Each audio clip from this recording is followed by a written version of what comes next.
Hi. My name is Alexia Hill or Clover. This is so our teacher, Miss Bullard, at the end of the class, she had us make a video on basically our entire process while we were working on our portfolios. I have no script. It's 2:45 in the morning. I honestly completely forgot I had to do this, if I'm gonna be honest. I'm doing it over spring break because I finished my portfolio early, surprisingly.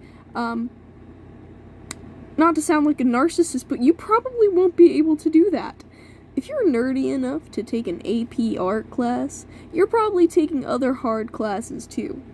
Let me tell you before I get into this, if you don't think you'll be able to have time outside of class to do your work for this class, you're either A, gonna be very unhappy with the results, or B, gonna be super duper stressed. So, I will warn you, this class takes time outside of class, because classes at Cape Fear are only about an hour 30 minutes long, and if you only work on these for about an hour 30 minutes a day, assuming you take no breaks at all, no offense, you're not gonna get very far.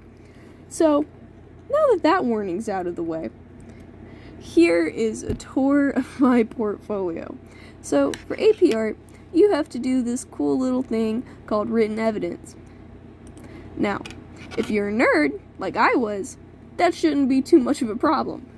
Because, English kids and art kids are very heavily intertwined.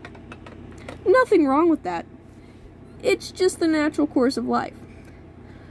So, the inquiry, basically, is what you are theming your art around. What is the overarching theme of the art that you're doing? What are you trying to convey to people who want to see it?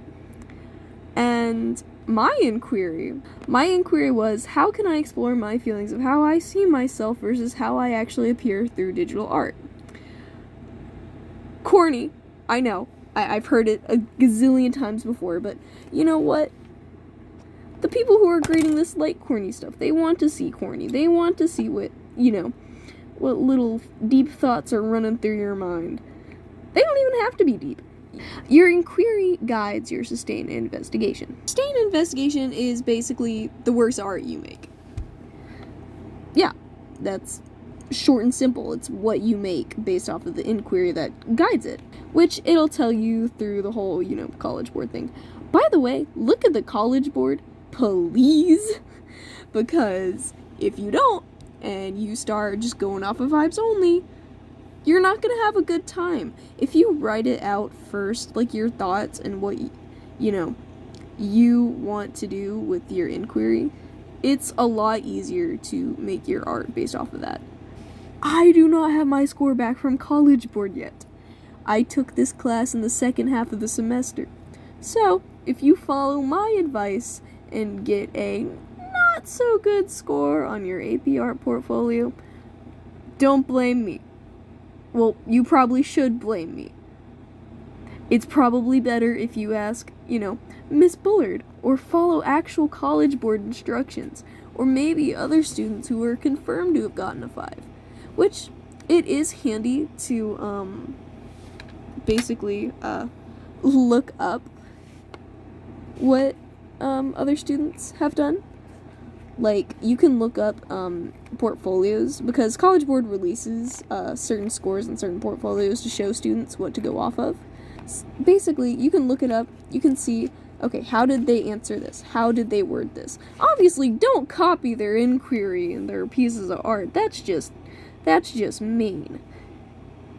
But, it is okay to look and see how other people worded or titled things to help you understand better what an inquiry is, or say how you should word or describe how your sustained investigation developed. So this one was my first piece. I oh boy, I went through a process on this one. I ended up absolutely hating it. I do not like it. And that's okay. You're not gonna like all of your pieces. There's nothing wrong with that. This is the first one where I explored my idea, where I was like, okay, I'm gonna do half realism, half cartoons, it's gonna be really realistic, it's gonna be really cool, but then I was like, well, to be completely honest, I don't think I'm quite at that skill level, and even if I manage to figure it out by then, each piece is gonna take way too long if I do complete realism. So, a part of, discovering what you need to do is being like, okay, what are my limits? How far can I push myself without spending way too long on a piece? Because depending on the semester that you are put in for this class, you're either going to have barely enough time or just above barely enough time. So you have to make sure to pace yourself. Pacing yourself was honestly the biggest thing for this class for me, because I'm going to be completely honest with you, I basically rushed all of my pieces within a week. I was completing one piece per day because I was like so nervous about not being able to submit it all finished on the same day that College Board did. So, oh god, I hate that you guys have been staring at this one for so long. It was really, I flip-flopped back and forth between ideas for this one, because, in all truths, originally it was going to be some sort of X-ray, but then I ended up not liking how the colors looked against each other, so then I was like, I'm just gonna play around with gradation maps, and if there's something I like, I'm gonna use it. And I saw the rainbow one, and I was like, oh, rainbows, colors. Yeah, you can tell I'm not a very, deep thinking person, and that's fine. You don't have to think deep for every single piece. Some pieces can just be, a way to explore and show, hey, I thought about this, I made this, here's maybe how it connects. So yeah, so that's that one. This one was more of like a contrast, like, oh, this is what I feel like inside, but outside I look different. Ooh, no one's ever explored that topic before. Woohoo! This was my second piece. Basically, I really liked this one. I ended up using it as one of my chosen works. I think the colors are very pretty. I remember I worked on it for a little bit longer than the other pieces, partially because I just could not get the camera right for the life of me. I used it as one of my chosen pieces.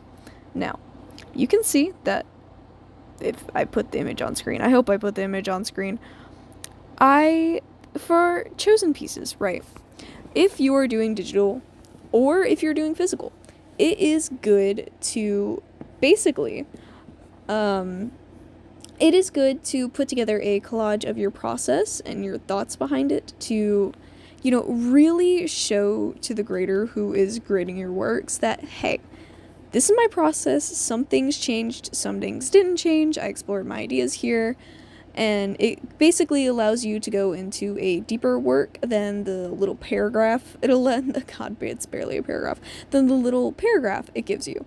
So, yeah. I liked this idea. I felt like it conveyed my inquiry well. That's why I chose it. Honestly, in my humble opinion, I think that you should, for your chosen works, your 5 chosen works, you should choose the ones that show your inquiry the best. Not which look the best professionally, like on a technical level, but which ones show, hey, this is the clearest that my inquiry and what I wanted to convey to the viewer. This is the clearest one. This is the one that shows I understood what my inquiry was about.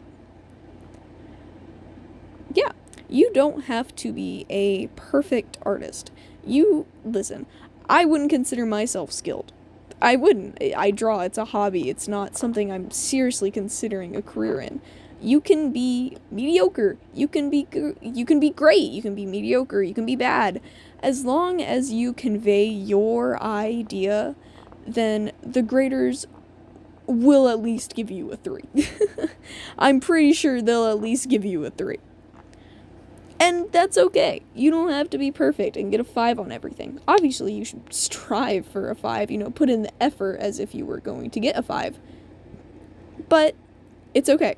Not all of us can be winners. Not all of us are going to be losers. And there's nothing wrong with that. That's just life. So, yeah, in my opinion, choose the ones that convey your idea the best. Even if you don't like them.